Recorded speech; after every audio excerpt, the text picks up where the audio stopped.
President Donald Trump's nomination of D.C. Circuit Judge Brett Kavanaugh for the U.S. Supreme Court has been met with a variety of reactions. Some conservatives have critiqued Trump's Supreme Court pick while others have defended Kavanaugh from such opposition. For those who are still hesitant to support or oppose Kavanaugh to replace Justice Anthony Kennedy, it might be wise to read what Kavanaugh had to say about former Justice Antonin Scalia. Scalia was a well-known and respected Supreme Court justice with a simple approach to his duties as one of the nation's highest judges. He felt the Constitution should be interpreted based on its original meaning. During his time on the court, Scalia was a staunch defender of the separation of powers and the freedom of religion. His most notable contribution is the often-vilified opinion in Employment Division v. Smith, upending decades of the court's free exercise jurisprudence in favor of having legislatures rather than courts weigh the interests of the government against accommodations to religious believers,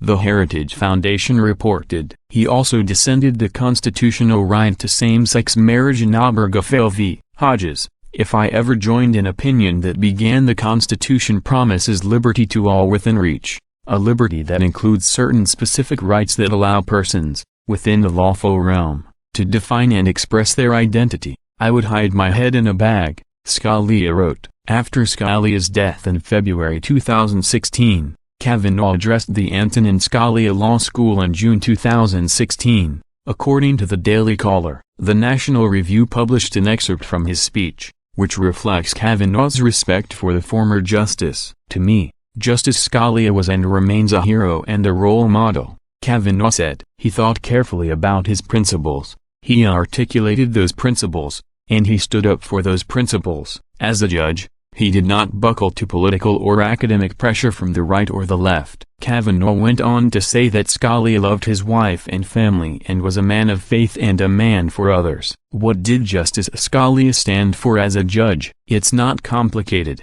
but it is profound and worth repeating often, he continued. The judge's job is to interpret the law, not to make the law or make policy. So read the words of the statute as written. Read the text of the Constitution as written. Mindful of history and tradition, don't make up new constitutional rights that are not in the text of the Constitution. Don't shy away from enforcing constitutional rights that are in the text of the Constitution. Changing the Constitution is for the amendment process. Kavanaugh goes on to say that changing the Constitution is a different process in its entirety and should be left to the legislative branch of government. And remember that courts have a critical role, when a party has standing, in enforcing those separation of powers and federalism limits. Simple but profound, Kavanaugh said. If Kavanaugh is confirmed and follows Scalia's model of interpreting the law as it is written, he might be a good fit for the Supreme Court.